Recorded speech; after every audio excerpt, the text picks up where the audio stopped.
अस्सलामुअलैकुम dear students, कैसे हैं आप लोग। उम्मीद है ठीक होंगे।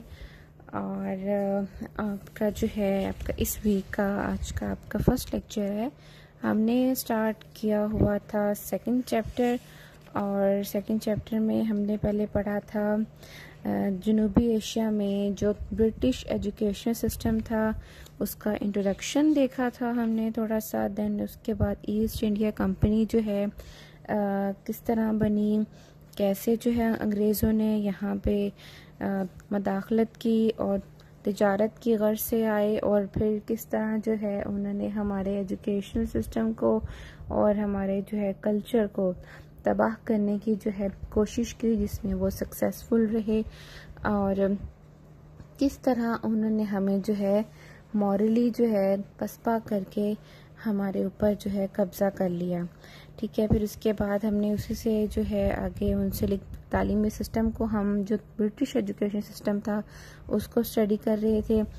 उन्होंने किस तरह से आके मुसलमानों के एजुकेशन सिस्टम को बिल्कुल ही रद्द कर दिया, और एकदम से नहीं रद्द किया बल्कि स्टेप बाय स्टेप किया गया, क्योंकि स्लो पॉइजनिंग करनी थी। अगर एकदम से उनका जो इसके अगेंस्ट जाते, हमारी जो मशरकी एजुकेशन है उसके खिलाफ बात करते, तो ऑब्वियसली हमारे जो है मुस्लिम स्पेशली जो उलमा कराम है और इवन हिंदुओं के भी जो उलमा कराम है उसके अगेंस्ट जो है वो स्टैंड ले लेते। क्योंकि अंग्रेज यहाँ पे कोई हमसे लड़ाई करके या हमसे कोई जंग करके जीत कर नहीं आए थे। वो टेक्निकली उन्होंने बड़ी एक टेक्निक से, अय्यारी से और चालाकी से, मकारी के साथ जो है यहाँ पे कब्जा जमाया था। तो उन्होंने आहिस्ता आहिस्ता जो है अपने एजुकेशन सिस्टम जो है यहाँ पे मुतारफ़ कराना शुरू किया। हमें कहा गया कि आप लोगों का सिस्टम जो है बड़ा ही जो है पुराना हो चुका है, नाकारा हो चुका है, और इसका जो है ये साइंटिफिक एजुकेशन इसमें बिल्कुल नहीं है, और तरक्की के जो है वो चांसेस नहीं है, और किसी किस्म का रिसर्च का काम नहीं होता। और तो लिहाजा जो है इन सब बातों को मद्देनज़र रखते हुए उन्होंने जो है बड़ा एक प्लानिंग के साथ एक चार्टर बनाया जिसका नाम है 1813 चार्टर एक्ट। क्योंकि 1830 में ये पेश किया गया था, ठीक है, तो उसी वजह से इसका नाम रखा गया 1813 का चार्टर एक्ट। और इस जो चार्टर एक्ट में भी वही चीज़ें थी कि जिस तरह से जो है ये लॉर्ड मैकॉले ने पेश किया था, और उन्होंने कहा था कि भी जो है यहाँ पे ईसाईयत को फैलाया जाएगा, लेकिन ओपनली नहीं, डायरेक्टली नहीं, जबकि इनडायरेक्टली ये सब कुछ किया जाएगा। और जो एजुकेशन जो है वो दी जाएगी इंग्लिश लैंग्वेज में। और फिर इस तरह की उन्होंने कुछ अपनी पॉलिसियाँ अपने कल्चर को इंट्रोड्यूस कराते गए। यानी उनका कहना ये था कि हमने ऐसी कौम तैयार करनी है, हमने हिंदुस्तान के लोगों को इस तरह का बनाना है जिनके ख्याल, जिनकी सोच, जिनके जो है नज़रियात वो बिल्कुल मगरिब जैसे हों, मगरबी हों, ब्रिटिश हों, ठीक है, लेकिन वो रंग और नस्ल के एतबार से हिंदुस्तानी हों, लेकिन सीरत, अखलाक, सोच और नज़रियात के लिहाज से खालिस अंग्रेज़ हों। तो उन्हीं की ये सोच थी। उसके बाद जो है उन्होंने आहिस्ता आहिस्ता यहाँ पे जो है तालीमी इदारे बनाए, कॉलेजेस बनाए, यूनिवर्सिटीज़ बनाई, ठीक है, उन्हीं का सिलसिला आगे चल रहा है। आज हमने पढ़ना है, आज का लेक्चर नंबर हमारा 10, चैप्टर नंबर 2, और ये पेज नंबर है 31, और इसका टॉपिक है वुड डिस्पैच 1854। अब वुड डिस्पैच इसका जो स्टार्ट हुआ था वो 1853 से पहले बरतानवी जो पार्लियामेंट थी उसकी एक कमेटी ने हिंदुस्तान में गवर्नमेंट एजुकेशनल पॉलिसी का डिटेल जो है उसकी इंस्पेक्शन की, उसकी इवैल्यूएशन की, ठीक है। और इसको जो है चार्ल्स वुड ने अपने एक मरासले की शक्ल में 1854 में ईस्ट इंडिया कंपनी को भेजा, ठीक है। और वुड डिस्पैच में जो है ऑब्वियसली जो बड़े सगीर की जो लोकल लैंग्वेजेस थी, संस्कृत थी और अरबी थी, ठीक है, इनकी तालीम की वाज़ेह तौर पे मुखालफत की गई। और इसकी असल रूह वही मिकाले का, जो लॉर्ड मिकाले का जो कॉन्सेप्ट था, जो नज़रिया था, जो थ्योरी वो लेके यहाँ आया था। और वो क्या थी कि उसमें ये था कि वेस्टर्न जो इल्म अदब है उसकी बालादस्ती जो है कायम की जाएगी। तो लॉर्ड मिकाले की तरह जो है इस वुड डिस्पैच में भी मशरकी इल्म अदब को गलतियों का मुरक्का करार दिया गया। नहीं, उन्होंने कहा गया कि ये जो है फरसूदा सा निज़ाम है और जो है ये जो है आजकल के जदीद जो है मॉडर्न स्टैंडर्ड्स को ये मीट नहीं करता, तो लिहाजा जो है इसको जो है ख़त्म किया जाए। ठीक है, इसको बिल्कुल टोटली रिजेक्ट कर दिया गया और मकामी ज़ुबानों को अंग्रेज़ी के साथ साथ एजुकेशन का जो है ज़रिए तालीम बनाने की ऊपर से जस्ट दिखावे के लिए हिमायत की गई। लेकिन जो है उन्होंने क्या किया, बड़ी चालाकी के साथ हमारे जो लोकल लैंग्वेजेस थी उनको, जो मॉडर्न एजुकेशन थी, जो साइंटिफिक एजुकेशन थी, जदीद इल्म के अक्स, तर्जुमा और तदरीस, यानी जदीद जो एजुकेशन है, जो मॉडर्न एजुकेशन है, उसकी ट्रांसलेशन, उसमें जो है रिसर्च वर्क और उसमें टीचिंग को उन्होंने कहा कि बिल्कुल ये उसके काबिल नहीं है, ना अहल है, और ये इंग्लिश लैंग्वेज में ही जो है ये दी जाएगी। और देख लें उनका इम्पैक्ट इतना गहरा था हम पे कि स्टिल आज तक जो है हमें जो नाम की आज़ादी हासिल है उसमें, क्योंकि हम जहनी तौर पर गुलाम है इसलिए मैं कह रही हूँ कि नाम की आज़ादी हासिल है। फिजिकली तो हम आज़ाद हैं, मेंटली हम अभी तक गुलाम हैं। तो अभी तक देखिए हमारी जो हायर लेवल की एजुकेशन है, जो हमारी जो रिसर्च होती है, वो जो साइंटिफिक स्पेशली जो हमारी रिसर्च हो रही है, जो मॉडर्न एजुकेशन है, वो टोटली इंग्लिश लैंग्वेज में हो रही है। तो बात करते हैं हम उस दौर की जिस दौर में ये वुड डिस्पैच 1854 आया था। ये वो दौर था, ये वो ज़माना था जब बरे सगीर से ईस्ट इंडिया कंपनी ख़त्म कर दी गई थी और ब्रिटिश गवर्नमेंट ने डायरेक्टली जो है हिंदुस्तान पर अपनी रूलिंग जो है उन्होंने यहाँ पे स्टार्ट कर दी थी। इधर आके वो काबिज हो गए थे और बरे सगीर के जो हिंदू थे उन्होंने जो है क्योंकि वो ऑलरेडी जहनी तौर पे गुलाम थे, पहले वो मुस्लिम्स के अंडर थे, उन्हें कोई फ़र्क नहीं पड़ा, सिर्फ उनके जो है लीडर बदले हैं, उनके आका बदले हैं। पहले मुसलमान उनके आका थे, हुक्मरान थे, अब जो है अंग्रेज़ आके जो है उनके हुक्मरान बन गए। तो उन्होंने तो है ख़ुद को बरतानवी गवर्नमेंट के साथ मुकम्मल तौर पे जो है अपने आप को उनके साथ हम आहंग कर लिया था और मुसलमानों पर फ़ौक़ियत हासिल करने के किसी मौके को वो हाथ से जाने नहीं देते थे, क्योंकि वो मुसलमानों के ग़ुलाम रह चुके थे। तो दिल में जो है उनके अगेंस्ट नफ़रत थी, मुसलमानों के अगेंस्ट ज़्यादा नफ़रत थी, क्योंकि मुसलमानों ने बहुत अरसा उन पर हुकूमत की थी। और दूसरी तरफ जो है जो ब्रिटिश जो गवर्नमेंट थी उसकी पूरी कोशिश थी कि मुसलमानों को इतना दबा दिया जाए कि फिर कभी भी वो दोबारा से जो है गवर्नमेंट में ना आ सकें, दोबारा से जो है बरे सगीर पर अपना टेक ओवर ना कर सकें। तो इन्हीं सब चीज़ों को सामने रखते हुए एजुकेशनल पॉइंट ऑफ व्यू से ये दौर वुड डिस्पैच का जो मरासला था, जो उसकी जो पॉइंट्स थे, उनको प्रैक्टिकली जो है इम्प्लीमेंट करने का ये टाइम था। और इसके अहम जो खदोखाल हैं, जो इसके मेन पॉइंट्स हैं, उनको हम डिस्कस करते हैं। तो वुड डिस्पैच के अहम खदोखाल में सबसे नंबर 1 पे ये है कि हर सूबे में एजुकेशन का इदारा कायम किया जाएगा और इसका जो है लीडर वो होगा, वो कहलाएगा डायरेक्टर पब्लिक इंस्ट्रक्शन, DPI, जिसको हम आजकल शॉर्ट उसके एब्रिवेशन में उस वक्त भी कहते होंगे, स्टिल अभी भी कहते हैं DPI।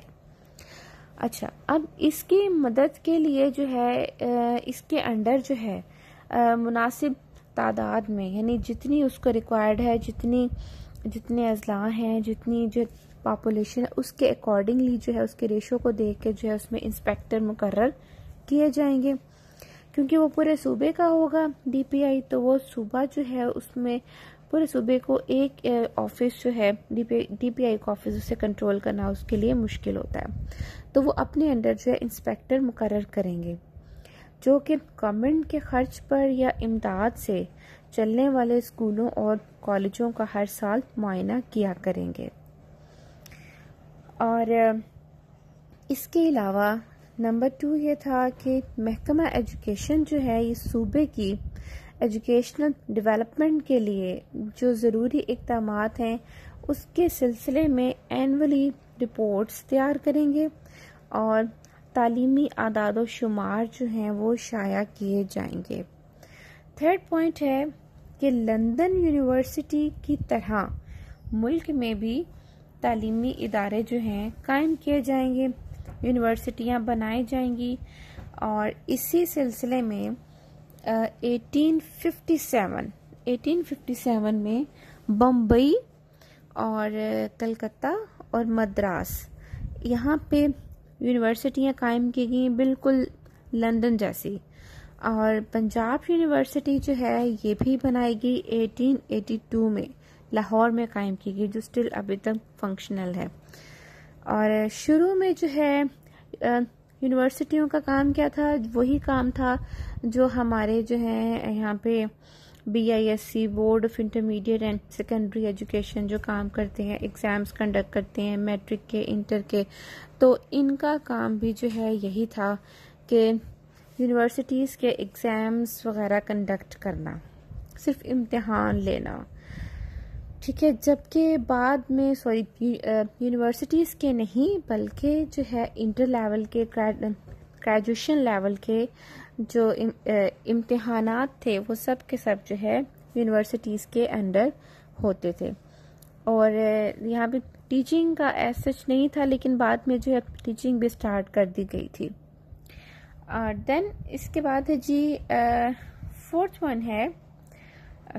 फिफ्थ वन है हमारे पास कि ग्रांट्स इन एड का निज़ाम राइज किया जाएगा ताकि हुकूमत के अलावा जो दूसरी एजेंसियां हैं वो भी अंग्रेज़ी तालीम को फैलाने में मदद कर सकें। अब ये भी शर्त रखेगी कि ग्रांट्स इन एड जो है वो सिर्फ इन इदारों को देंगे हम कि जिनमें जो है सेकुलर एजुकेशन दी जाएगी। सेकुलर एजुकेशन से मुराद क्या है? सेकुलर एजुकेशन उसे कहते हैं जिसमें मजहब की एजुकेशन शामिल ना हो। ये कंडीशन थी कि जो तालीमी इदारे हैं वहाँ पे जो है किसी भी किस्म की रिलीजियस एजुकेशन नहीं दी जाएगी। अब बज़ाहिर तो वुड डिस्पैच में ऐसे कहा गया था कि मजहबी एजुकेशन जो है वो नहीं दी जानी, लेकिन अंदरूनी खाना क्या था कि मजहबी एजुकेशन से मुराद सिर्फ हिंदू मजहब और मुस्लिम मजहब इस्लाम जो है इनके अगेंस्ट था, जबकि ईसाईयत की तबलीग जो है वो इनडायरेक्ट वे में कर रहे थे और जारी थी। फिर और इसके अलावा ये था कि अंग्रेज़ी ही जो है वो ज़रिए तालीम होगी और इंस्पेक्टर जो हैं उनको इंस्पेक्शन की इजाज़त होगी किसी भी तालीमी इदारे की और किसी भी टाइम। और ग्रांट्स इन एड की मुकर्रर करदा शराइत जो हैं उनको पूरा किया जाएगा। जबकि इससे पहले क्या था? इससे पहले ये था कि जी कि हमारे जो मुस्लिम्स जो थे, मुस्लिम जो तालीमी जो इदारे थे उसमें जो है उलमा कराम जो है खुद मुख्तार होते थे, मौलम उसमें खुद मुख्तार होते थे, ठीक है। और यानी कि उसमें जो है मौलम की खुद मुख्तारी से मुराद ये है गवर्नमेंट का किसी भी किस्म का जो है इख्तियार नहीं था, गवर्नमेंट का कोई रोल नहीं था। वो अपनी मर्जी से जो है एग्ज़ाम्स को कंडक्ट करा सकते थे, मर्जी से अपना सिलेबस जो है पढ़ा सकते थे। लेकिन जो अंग्रेज़ों ने आके क्या कहा, उन्होंने कहा कि एक ही जो है सिलेबस होगा और जो गवर्नमेंट जो रूल्स बनाएगी, एजुकेशनल जो पॉलिसी बनाएगी, उसी के अकॉर्डिंगली जो है तमाम इदारों को जो एजुकेशन लेके चलना होगी। तन जो है इंग्लिस्तान यानी इंग्लैंड में कायम करदा जो टीचर ट्रेनिंग सेंटर्स हैं, उसी बेस पे जो है बड़े सगीर में भी टीचर्स की ट्रेनिंग के लिए इदारे कायम किए जाएंगे और उन इदारों में जो असातिज़ा एजुकेशन हासिल करेंगे उनको स्कॉलरशिप्स भी दिए जाएंगे। इसके साथ साथ जो है कानून और मेडिकल और इंजीनियरिंग, इन फील्ड्स में जो है एजुकेशन का एहतमाम किया जाएगा। और चूँकि मुस्लिम्स जो है हमारे इस्लाम में मखलूत एजुकेशन का कॉन्सेप्ट नहीं है। प्राइमरी लेवल तक तो पढ़ाया जाता था मकतब में, लेकिन जब जिस तरह से बच्चा बालिग होता था तो लड़के और लड़कियों की एजुकेशन के लिए सेपरेट जो है इदारे होते थे। अंग्रेज़ों ने आके इस चीज़ को ख़त्म किया और सेम जो जिस तरह से आजकल जो है फेमिनिज्म के नाम पे जो है उसको गलत रंग दिया जा रहा है और हकूक़ निस्वां के नाम पे जो है औरतें जो हैं, अच्छा यहाँ पे जो औरतें जो चंद हैं औरतें, कोई एक आधा ग्रुप है जो ये सारा काम लेके चल रहा है कि हमें आज़ादी चाहिए, हालांकि ये सब एजेंडा जो है फॉरेन एजेंडा है। फॉरेन एजेंडा इन्होंने अंग्रेज़ों ने उस दौर में भी बरे सगीर में यही हाल किया था। हमारे यहाँ की जो यंग जनरेशन थी उनकी ब्रेन वॉशिंग करना शुरू कर दी थी।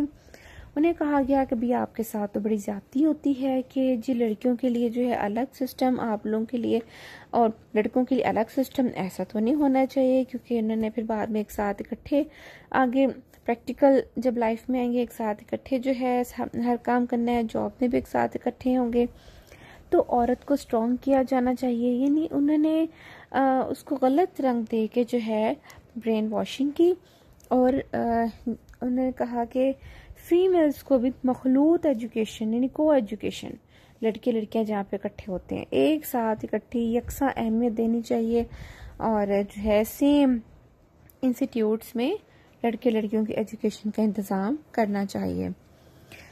और जिस तरह से हमें तो पता है बीइंग मुस्लिम के इससे किस तरह की बुराइयां जन्म लेती हैं, हालांकि पता उनको भी है कि ये बुराइयां जो हैं फैलती हैं, लेकिन उन्होंने चूँकि हमारी फेवर में तो नहीं थे, उन्होंने हमारे सिस्टम को तबाह करना था, बर्बाद करना था और हमें नीचा दिखाना था, अपनी जो है अपने आप को आला बरतर साबित करना था। तो लिहाजा जो है हम पे कल्चर इन्फ्लुएंस मॉरली भी और हमारी ब्रेन वॉशिंग की गई, हर तरह से जो है हमें डिग्रेड करने की कोशिश की गई। और लास्ट वन ये था कि जो गवर्नमेंट के जो इदारे होंगे उसमें मजहब की तालीम नहीं दी जाएगी, वही चीज़ कि सेकुलर एजुकेशन होगी। तो यूनिवर्सिटीज़ के क़याम से हिंदुस्तान में मगरबी तर्ज का उसी तरह की जो एजुकेशन सिस्टम कायम हो गया। प्राइमरी, सानवी और आला तालीम के दरमियान एक आप कह लें एक इंटरलिंक्ड सा एक जो है वो बन गया। ठीक है, ये सब आपस में इंटरकनेक्टेड हो गए थे। जिसका फ़ायदा क्या हुआ? इसका फ़ायदा ये हुआ कि पूरा निज़ाम जो है एक आप कह लें मरबूत हो गया, एक स्ट्रक्चर्ड वे में आ गया। लेकिन सबसे बड़ा लॉस क्या हुआ? सबसे बड़ा नुकसान ये हुआ कि सानवी एजुकेशन के लेवल के जो स्टूडेंट्स थे उनको आइंदा ज़िंदगी के लिए, प्रैक्टिकल लाइफ के लिए तैयार करने की बजाय यूनिवर्सिटीज़ में दाखिले का ज़रिया बनकर रह गए। यानी मुसलमानों के दौर में सानवी लेवल पे जो स्टूडेंट पढ़ लेता था, जो मैट्रिक कर लेता था, उसके बाद वो इस काबिल होता था कि कहीं ना कहीं अपने लिए रोज़गार तैयार कर जो है ढूंढ सके, उसके जो है ज़रिए जो है ख़ुद से बना सके, पैदा कर सके। किस तरह भला? क्योंकि उनको वो हुनर सिखाते थे, स्किल्स देते थे, तो वो उससे अपना कारोबार करने के काबिल हो जाया करते थे। जबकि इस लेवल पे आके अंग्रेज़ों ने क्या किया कि उनका एक एम बना दिया, थीम बना दिया कि अब आपने सानवी लेवल के बाद आपने क्या करना है, हायर एजुकेशन के लिए यूनिवर्सिटीज़ में दाखिला लेना है। तो वो वही जो है मेंटल लेवल किस तरह होगा कि बस हमने स्कोर अच्छे लेने हैं, मार्क्स अच्छे लेने हैं, मार्क्स ओरिएंटेड जो है स्टूडेंट्स बनना शुरू हो गए। और मार्क्स क्यों अच्छे लेने हैं कि हमें जो यूनिवर्सिटीज़ में दाखिला मिले, और यूनिवर्सिटीज़ में क्यों अच्छे मार्क्स लेने हैं ताकि हमारे जो है हम मेरिट पे आ सकें, हमें जॉब्स मिल सकें। तो इस तरह का सिस्टम जो है मुल्क में जो है पैदा हो गया, जो कि मुल्क के हालात और इनकी ज़रूरियात से बिल्कुल अपोजिट था, उससे कट कर रह गया। ठीक है, और यानी हमारे जो ऑब्जेक्टिव्स थे और जो हमें पढ़ाया जा रहा था वो टोटली ऑपोजिट थे एक दूसरे के। लेकिन अंग्रेज़ों के ऑब्जेक्टिव के ऑपोजिट नहीं थे, वो बिल्कुल हूबहू वैसे ही थे, क्योंकि उन्होंने हमें कोई लीडर नहीं बनाना था, उन्होंने बल्कि जो है उनको चाहिए थे वर्कर्स, लेबर की ज़रूरत थी, तो उन्होंने क्लर्क पैदा करने थे। तो वैसे ही एजुकेशन का इंतज़ाम किया गया। अब ग्रांट्स इन एड के ज़रिए जो प्राइवेट स्कूल और कॉलेज भी क्या थे, महकमा तालीम के कंट्रोल में आ गए, और इस तरह हुकूमत की तालीम पर जो गिरफ्त थी वो ज़्यादा स्ट्रॉन्ग हो गई। तो स्टूडेंट्स, ये था हमारा आज का लेक्चर, वो डिस्पैच 1854। चूँकि ये जो आज का टॉपिक कैसा था कि आप पहले भी पढ़ चुके हैं, तो उम्मीद है आपको समझ आ गया होगा। इसमें कोई ऐसी ख़ास कोई चीज़ नहीं थी ना समझ आने वाली। तो अगर फिर भी कोई चीज़ आपको समझ नहीं आई तो यू कैन कमेंट, और जो है इंशाल्लाह फिर नेक्स्ट हमारा जो लेक्चर होगा उसमें हमने स्टडी करना है सार्जेंट रिपोर्ट। ठीक है, तो तब तक के लिए अल्लाह हाफ़िज़।